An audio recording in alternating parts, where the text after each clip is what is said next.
एक घने जंगल में छोटी सी चिड़िया चपला रहती थी। चपला छोटी तो थी, लेकिन उसकी आंखों में तेज था और दिल में हिम्मत। वह पूरे जंगल में अपनी मीठी चहचहाहट के लिए मशहूर थी। जंगल के बाकी पक्षी उससे कहते, तुम इतनी नन्ही हो, तुम्हें डर नहीं लगता? लेकिन चपला हंसकर कहती, डर से बड़ा कोई पिंजरा नहीं होता। चपला के घोंसले के पास एक विशाल पीपल का पेड़ था। उस पर बड़ी बड़ी चीलें और बाज रहते थे। एक दिन चीलों के एक झुंड ने देखा कि चपला अपने बच्चों को उड़ना सिखा रही है। एक चील हंसकर बोली, तुम्हारी चोंच में इतना दम नहीं कि आसमान छू सको, चिड़िया। हमारे सामने उड़ने की कोशिश मत करो। लेकिन चपला ने उनकी बातों पर ध्यान नहीं दिया। उसने अपने नन्हे बच्चों को हौसला दिया और कहा, जब तक हम कोशिश करते रहेंगे, तब तक हम हार नहीं सकते। एक दिन अचानक आकाश में बादल छा गए। हवा तेज हो गई और बारिश शुरू हो गई। जंगल के सभी पक्षी अपने घोंसलों में दुबक गए। चील और बाज भी ऊंची डालियों पर बैठे थे। लेकिन चपला ने देखा कि पास के तालाब में एक कबूतर का बच्चा पानी में गिर गया था।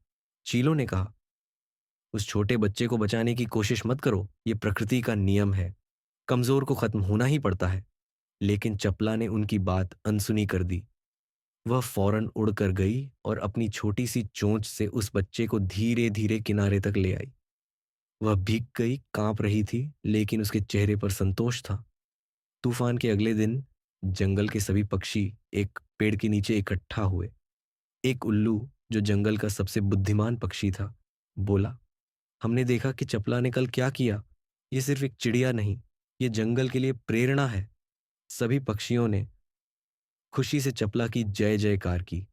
चीलें और बाज, जो पहले उसका मजाक उड़ाते थे, अब चुप थे।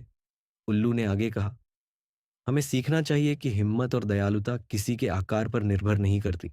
अगर एक छोटी सी चिड़िया इतना बड़ा काम कर सकती है, तो हम भी कर सकते हैं। अब चपला जंगल में और भी सम्मानित हो गई थी, लेकिन उसने घमंड नहीं किया। वह हर रोज अपने बच्चों को यही सिखाती कि सिर्फ पंखों से नहीं, हौसले से उड़ान भरी जाती है। धीरे धीरे उसकी सीख जंगल के हर पक्षी तक पहुंच गई। अब हर पक्षी एक दूसरे की मदद करने लगा। चील और बाज भी अब केवल अपनी ताकत पर ही नहीं, बल्कि करुणा पर भी विश्वास करने लगे। चपला ने साबित कर दिया कि हिम्मत और दयालुता किसी के आकार या ताकत पर निर्भर नहीं करती। इस दुनिया में असली ताकत वो नहीं जो दिखती है, बल्कि वो होती है जो दिल में होती है।